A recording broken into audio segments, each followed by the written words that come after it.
गलातीहरूलाई पावलको पत्र अध्याय 1। पावल ख्रिस्टको एक प्रेरित, जो मानिसहरूबाट वा कुनै मानिसद्वारा पठाइएको होइन, तर येशू ख्रिस्ट र परमेश्वर पिता जसले उहाँलाई मृत्युबाट जीवित पार्नुभयो उहाँबाट पठाइएको हुँ। म र मसँग हुने सबै भाइहरूबाट गलातियाका मण्डलीहरूलाई परमेश्वर पिता र हाम्रा प्रभु येशू ख्रिस्टबाट तिमीहरूलाई अनुग्रह र शान्ति। हाम्रा परमेश्वर र पिताको इच्छा अनुसार उहाँले यस वर्तमान दुष्ट युगबाट हामीलाई छुटकारा दिनलाई हाम्रा पापका निम्ति आफैलाई अर्पण गर्नुभयो। परमेश्वरलाई सदा सर्वदा महिमा भइरहोस्। आमीन। मलाई आश्चर्य लागिरहेछ कि ख्रिस्टको अनुग्रहमा तिमीहरूलाई बोलाउनु हुनेलाई यति चाँडै त्यागेर तिमीहरू भिन्न सुसमाचारतिर लागिरहेछौ। वास्तवमा अर्को सुसमाचार छैन, तर यस्ता कोही छन् जसले ख्रिस्टको सुसमाचारलाई भ्रष्ट पार्न खोज्छन्। हामीले प्रचार गरेका सुसमाचारको विपरीत हामीले वा स्वर्गबाट आउने दूतले नै प्रचार गर्यो भने पनि त्यो व्यक्ति श्रापित होस्। हामीले अघिदेखि नै भने जस्तै म फेरि अहिले पनि भन्दछु, तिमीहरूले जुन सुसमाचार ग्रहण गरेका छौ त्यसको विपरीत अरू कसैले तिमीहरूलाई प्रचार गर्दछ भने त्यो श्रापित होस्। के म मानिसहरूको निगाह खोज्दैछु कि परमेश्वरको, अथवा के मैले मानिसहरूलाई खुसी पार्न खोज्दैछु? यदि मैले अझै मानिसहरूलाई खुसी पार्न कोसिस गरेको भए म ख्रिस्टको दास हुने थिइनँ। भाइ हो, तिमीहरूले यो जान भन्ने म चाहन्छु कि मैले प्रचार गरेको सुसमाचार मानिसको सुसमाचार होइन, किनकि मैले यो कुनै मानिसबाट पाएको होइन, न मलाई यो सिकाइएको थियो, तर येशू ख्रिस्टको प्रकाशद्वारा मैले यो पाएको हुँ। यहुदी धर्ममा छँदा मेरो अघिको जीवनको विषयमा तिमीहरूले सुनेका छौ, कसरी मैले परमेश्वरको मण्डलीलाई भयानक रूपले सताएँ र त्यसलाई नाश गर्न खोजेँ। हाम्रा जातिमा मेरा दौतर्काहरू धेरैलाई उछिनेर म यहुदी धर्ममा अघि बढेको थिएँ र मेरा पिता पुर्खाको परम्परामा म ज्यादै जोसिलो थिएँ। तर मेरो जन्म हुन अघि नै मलाई अलग गर्नुहुने र आफ्नो अनुग्रहद्वारा मलाई बोलाउनु हुने परमेश्वरलाई जब अन्य जातिहरूका बीचमा उहाँको प्रचार गर्नलाई आफ्ना पुत्र ममा प्रकट गराउन उहाँलाई खुसी लाग्यो, तब मैले कुनै मानिससँग केही सल्लाह लिइनँ। न त म भन्दा अघि प्रेरित हुनेहरू कहाँ म यरुसलेममा गएँ, तर तुरुन्तै अरब देशमा गएँ र पछि दमस्कसमा फर्केर आएँ। तब 3 वर्षपछि केफाससँग भेट गर्न म यरुसलेम गएँ र उनीसँग 15 दिनसम्म बसेँ। तर प्रभुका भाइ याकुबलाई बाहेक अरू कुनै प्रेरितलाई मैले भेटिनँ। परमेश्वरको सामु म तिमीहरूलाई विश्वास दिलाउन चाहन्छु कि म जे लेख्दछु त्यो झुटो होइन। त्यसपछि म सिरिया र किलिकियाका इलाकातिर गएँ। त्यतिन्जेल यहुदियाका ख्रिस्टका मण्डलीहरूले मेरो मुख देखेका थिएनन्। तिनीहरूले यतिसम्म मात्र सुनेका थिए, अघि हामीहरूलाई सताउने मानिसले जुन विश्वास नाश गर्न खोजेको थियो, अहिले त्यसले त्यही विश्वास प्रचार गरिरहेछ। तिनीहरूले मेरो कारण परमेश्वरलाई महिमा दिए। गलाती अध्याय 2। 14 वर्षपछि बारनबाससँग तीतसलाई साथमा लिई म फेरि यरुसलेम गएँ। ईश्वरीय प्रकाश पाए अनुसार म गएँ र तिनीहरूका सामुन्ने त्यही सुसमाचार राखेँ जो म अन्य जातिहरूलाई प्रचार गर्दछु। तर अगुवा झैँ देखा पर्नेहरूका सामुन्ने मैले यो एकान्तमा प्रस्तुत गरेँ, ताकि मैले जो दौड दौडे वा दौडिरहेको छु त्यो व्यर्थ नहोस्। तर मेरो साथमा हुने तीतसलाई ग्रीक भए तापनि खतना हुनुपर्छ भनेर कसैले कर लाएन।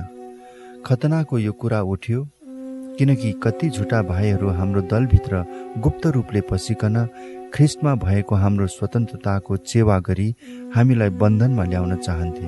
सुसमाचारको सत्यता तिमीहरूका लागि सुरक्षित रहोस् भनेर तिनीहरूका सामुन्ने हामी एकै पलका निम्ति पनि झुकेनौँ। प्रतिष्ठित देखा पर्ने व्यक्तिहरू जो थिए र तिनीहरू जस्ता भए तापनि मलाई त केही फरक पर्दैन। परमेश्वरले मानिसको पनपक्ष गर्नुहुन्न। यिनीहरूले मेरो सन्देशमा केही थपिदिएनन्, तर झन् उल्टो तिनीहरूले देखे कि बेखतनाकाहरूलाई सुसमाचार प्रचार गर्ने अभिभारा मलाई दिइएको थियो, जसरी खतनाकाहरूलाई सुसमाचार प्रचार गर्ने अभिभारा पत्रुसलाई दिइएको थियो। परमेश्वर जसले पत्रुसको प्रेरितपनद्वारा खतनाकाहरूका बीचमा काम गर्नुभयो, मद्वारा पनि अन्य जातिहरूका बीचमा काम गर्नुभयो।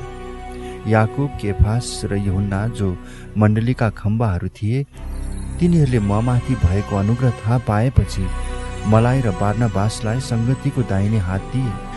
हामी अन्य जातिहरू कहाँ जाने र उनीहरू चाहिँ खतनाकाहरू कहाँ जाने भन्ने निश्चय गरे।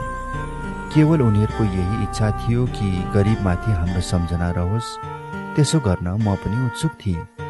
तर जब केफास एन्टिओखियामा आए तब मैले उनलाई खुल्लम खुल्ला विरोध गरेँ, किनकि उनी दोषी थिए। याकुबले पठाएका मानिसहरू आउनभन्दा अघि उनले अन्य जातिहरूका साथमा खाने गर्दथे।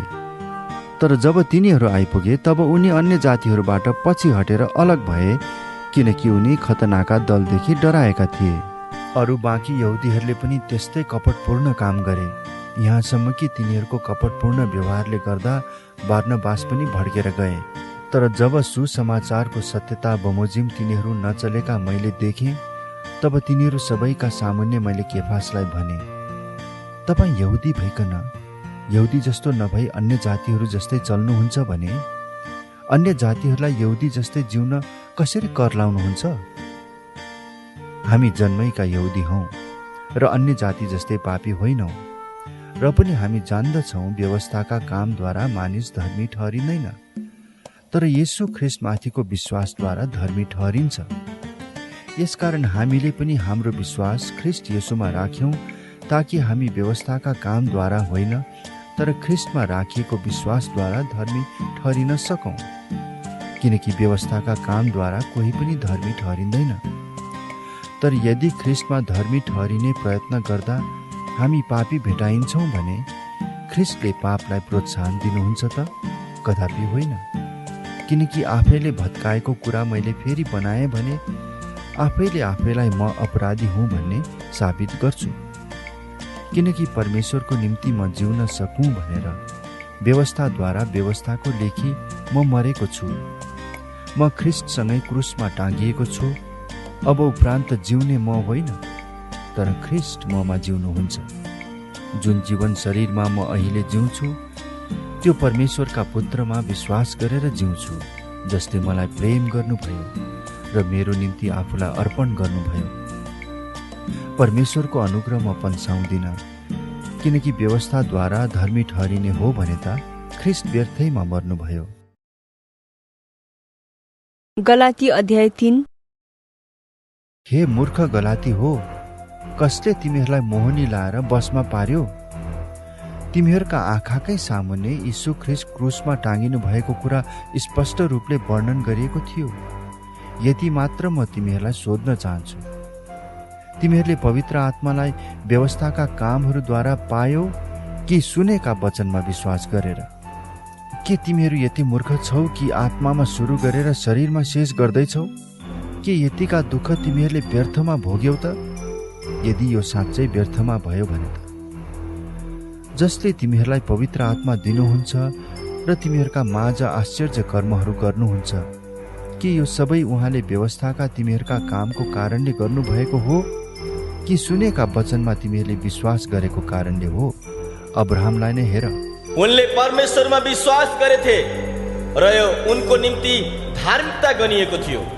यसकारण तिमीहरूले यो जान कि जसले विश्वास गर्छन् तिनीहरू नै अब्राहमका सन्तान हुन्। परमेश्वरले अन्य जातिहरूलाई विश्वासद्वारा धर्मी ठहराउनुहुन्छ भन्ने धर्मशास्त्रले पहिलेदेखि नै देखेर अब्राहमलाई तँमा नै सबै जातिले आशिष पाउनेछन् भन्ने सुसमाचार अघिबाटै सुनायो। यसकारण विश्वास गर्ने मानिसहरूले विश्वासी अब्राहमसँगै आशिष पाएका छन्। व्यवस्थाका कामहरूमाथि भर पर्ने सबै श्रापित छन्, किनकि धर्मशास्त्रमा यसो लेखिएको छ, व्यवस्थाको पुस्तकमा लेखिएका सबै कुरामा नरहने र ती पालन नगर्ने हरेक श्रापित हुन्छ। परमेश्वरको दृष्टिमा व्यवस्थाबाट कोही मानिस धर्मी ठहरिँदैन भन्ने कुरा प्रत्यक्ष छ, किनभने धर्मी चाहिँ विश्वासद्वारा नै जिउने छ। व्यवस्था चाहिँ विश्वासमाथि आधारित छैन, बरु जुन मानिसले यी काम गर्छ त्यो तिनैद्वारा जिउने छ। हाम्रा निम्ति शराब बनेर ख्रीष्टले हामीलाई व्यवस्थाको शराबबाट मोल तिरेर छुटाउनु भयो, किनकि काठमा झुन्डिने हरेक श्रापित हुन्छ भन्ने लेखिएको छ।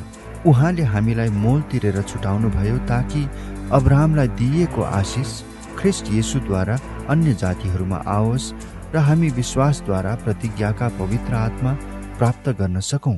भाइ हो, प्रतिदिनको जीवनबाट एउटा उदाहरण लियौं। एकचोटि पक्का भइसकेपछि मानिसले बनाएको इच्छा पत्र कसैले रद्द गर्न सक्दैन, न त त्यसमा केही थप्न सक्छ। प्रतिज्ञाहरू अब्राहम र उनको सन्तानलाई दिइएका थिए। धर्मशास्त्रले सन्तानहरूलाई भन्दैन, यसले त धेरै मानिसहरूको संकेत दिन्छ, तर धर्मशास्त्रले तिम्रो सन्तानलाई भन्छ, यसले एउटा मानिसको मात्र संकेत दिन्छ जो ख्रिस्ट हुनुहुन्छ। मेरो भनाइको अर्थ यो हो कि 430 वर्षपछि आएको व्यवस्थाले त्यसभन्दा अघि परमेश्वरले पक्का गर्नुभएको करारलाई काट्दैन, नत्र त प्रतिज्ञा रद्द भई जाने थियो। किनकि उत्तराधिकार व्यवस्थाद्वारा पाइने हो भने प्रतिज्ञाद्वारा पाइने कुरै आउँदैन। तर परमेश्वरले प्रतिज्ञाद्वारा नै अब्राहमलाई यो दिनुभयो। तब व्यवस्थाको आवश्यकता किन पर्यो त? जुन सन्तानलाई प्रतिज्ञा भएको थियो ऊ नआउन्जेल अपराधको कारणले व्यवस्था थपियो, अनि एकजना मध्यस्थले स्वर्गदूतहरूद्वारा व्यवस्थाको स्थापना गर्यो। एउटैको मात्र मध्यस्थ हुँदैन, तर परमेश्वर एउटै हुनुहुन्छ। तब के व्यवस्था परमेश्वरका प्रतिज्ञाहरूका विरुद्ध छ र? कदापि छैन। यदि जीवित पार्न सक्ने व्यवस्था दिइएको भए धार्मिकता साँच्चै व्यवस्थाबाट हुने थियो। तर धर्मशास्त्रले बताउँछ कि सबै कुरा पापको कैदमा छ, ताकि जुन प्रतिज्ञा यीशु ख्रिस्टमाथि विश्वासद्वारा दिइएको थियो त्यो विश्वास गर्नेहरूलाई दिइयोस्। तर विश्वास आउन अघि हामी व्यवस्थाको बसमा थियौं र विश्वास प्रकट नभएसम्म हामी थुनिएका थियौं। विश्वासद्वारा हामी धर्मी ठहरिन सकौं भनेर व्यवस्थालाई हाम्रो संरक्षक भई हामीलाई ख्रिस्टसम्म डोर्याउने जिम्मा दिइयो। तर अब विश्वास आएको हुनाले अब उपरान्त हामी संरक्षकको अधीनमा छैनौं, किनकि विश्वासद्वारा तिमीहरू सबै ख्रिस्ट येशूमा परमेश्वरका सन्तान हौ। किनकि तिमीहरू मध्ये जतिको ख्रिस्टमा बप्तिस्मा भयो तिमीहरू सबैले ख्रिस्टलाई धारण गरेका छौ। अब न त यहुदी छ, न ग्रीक, न कमारा छ, न फुक्का, न त पुरुष न स्त्री छ, किनभने ख्रिस्ट येशूमा तिमीहरू सबै एउटै हौ। यदि तिमीहरू ख्रिस्टका हौ भने त तिमीहरू अब्राहमका सन्तान हौ र प्रतिज्ञा बमोजिम उत्तराधिकारीहरू हौ। गलाती अध्याय 4। मेरो भनाइको अर्थ यो हो, उत्तराधिकारी जबसम्म बालकै छ ऊ सबै थोकको मालिक भए तापनि कमारा भन्दा फरक हुँदैन।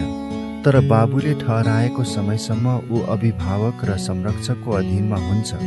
हामी पनि यसरी नै बालक छौन्जेल संसारका दैवी शक्तिहरूको दासत्व मुनि थियौं। तर समयको पूर्णतामा परमेश्वरले आफ्ना पुत्रलाई पठाउनुभयो। उहाँ एउटी स्त्रीबाट जन्मनुभयो तथा व्यवस्थाको अधीनमा जन्मनुभयो। व्यवस्थाको अधीनमा रहनेहरूलाई मोल तिरेर छुटाउनलाई उहाँ पठाइनुभयो ताकि हामी पुत्रको पूरा हक प्राप्त गर्न सकौं। तिमीहरू पुत्र भएका हुनाले परमेश्वरले आफ्ना पुत्रको आत्मा हाम्रा हृदयमा पठाइदिनु भयो, जसले हे अब्बा पिता भनेर पुकार्नुहुन्छ। यसै कारण परमेश्वरद्वारा तिमी अब उपरान्त दास होइनौ तर पुत्र हौ, र पुत्र हौ भने त उत्तराधिकारी पनि हौ। अघि जब तिमीहरूले परमेश्वरलाई चिनेका थिएनौ तिमीहरू तिनका दास थियौ जो स्वभावले नै देवहरू होइनन्। तर अब त तिमीहरूले परमेश्वरलाई चिनेका छौ अथवा परमेश्वरबाट चिनिएका छौ। र पनि फेरि कसरी तिमीहरू ती निर्बल र सुरुका तुच्छ सिद्धान्तहरूतिर फर्कन्छौ र फेरि तिनका दास बन्न चाहन्छौ। तिमीहरू तिथिहरू, महिनाहरू, ऋतुहरू र वर्षहरू मान्दछौ। मलाई त यस्तो लाग्छ कि तिमीहरूका निम्ति गरिरहेको मेरो परिश्रम व्यर्थ भयो। भाइ हो, तिमीहरू म जस्तै हो भन्ने म बिन्ती गर्दछु, किनकि म पनि तिमीहरू जस्तै भएको छु। तिमीहरूले मेरो केही खराबी गरेका छैनौ। तिमीहरूलाई थाहा छ कि शरीरको अस्वस्थताले गर्दा नै मैले पहिले तिमीहरूलाई सुसमाचार सुनाएथे। यद्यपि मेरो बिरामी अवस्था तिमीहरूका लागि एउटा परीक्षा थियो, तथापि तिमीहरूले मलाई तिरस्कार गरेनौ, न घृणा नै गर्यौ। तर परमेश्वरको एउटा दूतलाई ख्रिस्ट येशूलाई झैँ मलाई ग्रहण गर्यो। तिमीहरूले अनुभव गरेको सन्तोष कता गयो? किनभने म गवाही दिन सक्छु कि यदि सम्भव भए तिमीहरूले आफ्ना आँखासम्म पनि निकालेर मलाई दिने थियो। तब तिमीहरूलाई साँचो भनेको कारणले के म तिमीहरूको शत्रु भएको छु र? तिमीहरूलाई आफूपट्टि तान्न तिनीहरू खुबै जोस देखाउँछन्, तर असल अभिप्रायले होइन। तिमीहरूले बढी उत्साह साथ तिनीहरूलाई स्वीकार गर भनेर तिनीहरूले हामीबाट तिमीहरूलाई अलग पार्न खोज्छन्। असल अभिप्रायको निम्ति जोसिलो हुनु असल हो, तर म तिमीहरूका माझमा हुँदा मात्र जोस देखाउनु असल होइन। मेरा साना बालक हो, ख्रिस्ट तिमीहरूमा नबनिनु भएसम्म म फेरि प्रसव पीडामा छु। अहिले म तिमीहरूका साथमा भएर तिमीहरूसँग मेरो बोल्ने तरिका बदल्न सके कति असल हुने थियो, किनकि तिमीहरूका विषयमा म अन्योलमा परेको छु। तिमीहरू व्यवस्थाको अधीनमा रहन चाहनेहरूले मलाई भन, व्यवस्थाले के भन्छ? के तिमीहरूलाई थाहा छैन? किनभने लेखिएको छ, अब्राहमका 2 छोराहरू थिए, कमारी तर्फबाट एक, अर्को चाहिँ स्वतन्त्र स्त्रीबाट। कमारीको छोरो चाहिँ शरीर अनुसार जन्मेको थियो, तर स्वतन्त्र स्त्रीबाट जन्मेको छोरो प्रतिज्ञाद्वारा। यो कुरालाई रूपक दृष्टान्तको रूपमा लिन सकिन्छ। ती स्त्रीहरू 2 किसिमका करारहरू हुन्। एउटी चाहिँ सिनै पर्वतबाट दासत्वको लागि सन्तान जन्माउने हागार हो। हागार अरब देशको सिनै पर्वत हो र वर्तमान यरुसलेमसँग त्यसको तुलना गर्न सकिन्छ, किनकि त्यो आफ्ना बालकहरूका साथ दासत्वमा छ। तर माथिको यरुसलेम स्वतन्त्र छ, जो हाम्री आमा हुन्, किनभने लेखिएको छ, हे नजन्माउने बाँझी आनन्द गर, हे प्रसव पीडा थाहा नपाउने मन खोलेर कराऊ, किनभने पति भएकी स्त्री भन्दा त्यागेकी स्त्रीका छोराछोरी धेरै छन्। अब हे भाइ हो, इसहाक जस्तै हामी पनि प्रतिज्ञाका सन्तान हौ। तर त्यस बेला जसरी शरीर अनुसार जन्मेकोले आत्मा अनुसार जन्मेकोलाई सताउँदथ्यो, अहिले पनि त्यस्तै छ। तर धर्मशास्त्रले के भन्दछ? कमारी र त्यसको छोरालाई निकालिदेऊ, किनभने दासी पुत्र स्वतन्त्र स्त्रीको छोरासँग उत्तराधिकारी हुने छैन। यसकारण भाइ हो, हामी कमारीका होइनौं, तर स्वतन्त्र स्त्रीका सन्तान हौ। गलाती अध्याय 5। स्वतन्त्रताको निम्ति ख्रिस्टले हामीलाई स्वतन्त्र पार्नु भएको छ। यसकारण दरा भएर खडा हो र फेरि दासत्वको जुवामुनि नपर। म पावलले नै तिमीहरूलाई भन्दछु, तिमीहरूले खतना लियो भने ख्रिस्टबाट तिमीलाई कुनै फाइदा हुने छैन। खतना हुने प्रत्येकलाई म फेरि चेतावनी दिन्छु कि सम्पूर्ण व्यवस्था पालन गर्न त्यो बाध्य हुन्छ।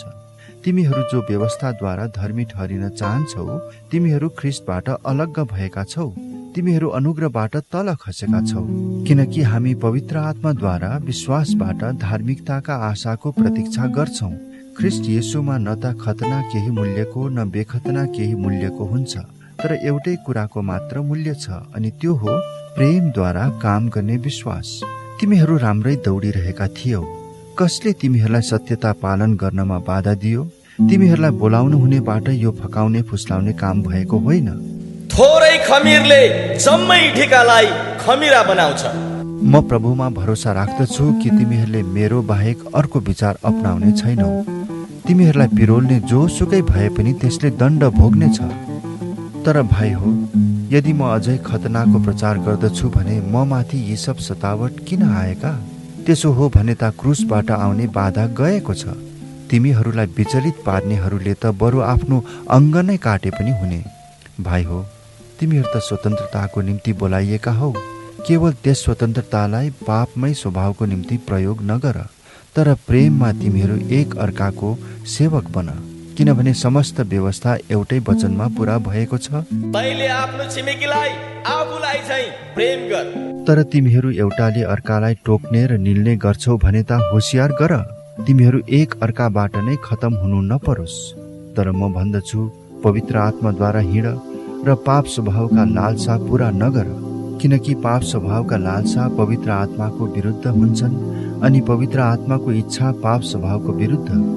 तिमी जे गर्न चाहन्छौ त्यसबाट तिमीहरूलाई रोक्नका निम्ति यी चाहिँ एउटा अर्काको विरुद्धमा हुन्छन्। तर यदि तिमीहरू पवित्र आत्माद्वारा डोर्याइएका हौ भने त तिमीहरू व्यवस्थाको अधीनमा हुँदैनौ, पाप स्वभावका कामहरू प्रत्यक्ष छन्, जो यिनै हुन्: व्यभिचार, अपवित्रता, लम्पटपना, मूर्ति पूजा, मन्त्र तन्त्र, दुश्मनी, झैझगडा, ईर्ष्या, क्रोध, स्वार्थीपन, फुट, गुटबन्दी, डहा, पियक्कडपन, मोजमज्जा र यस्तै अरू, जसका विषयमा म तिमीहरूलाई चेतावनी दिन्छु र अघि पनि दिएकै हुँ। जसले यस्ता कामहरू गर्दछन् परमेश्वरका राज्यका हकदार बन्ने छैनन्। तर पवित्र आत्माको फल चाहिँ प्रेम, आनन्द, शान्ति, धैर्य, दया, भलाइ, विश्वस्तता, नम्रता, संयम हुन्। यस्ता कुराहरूका विरुद्धमा कुनै व्यवस्था छैन। तर तिनीहरू जो ख्रिस्ट येशूका हुन्, तिनीहरूले पाप स्वभावलाई त्यसको वासना र लालसा सहित क्रुसमा टाँगिदिएका छन्।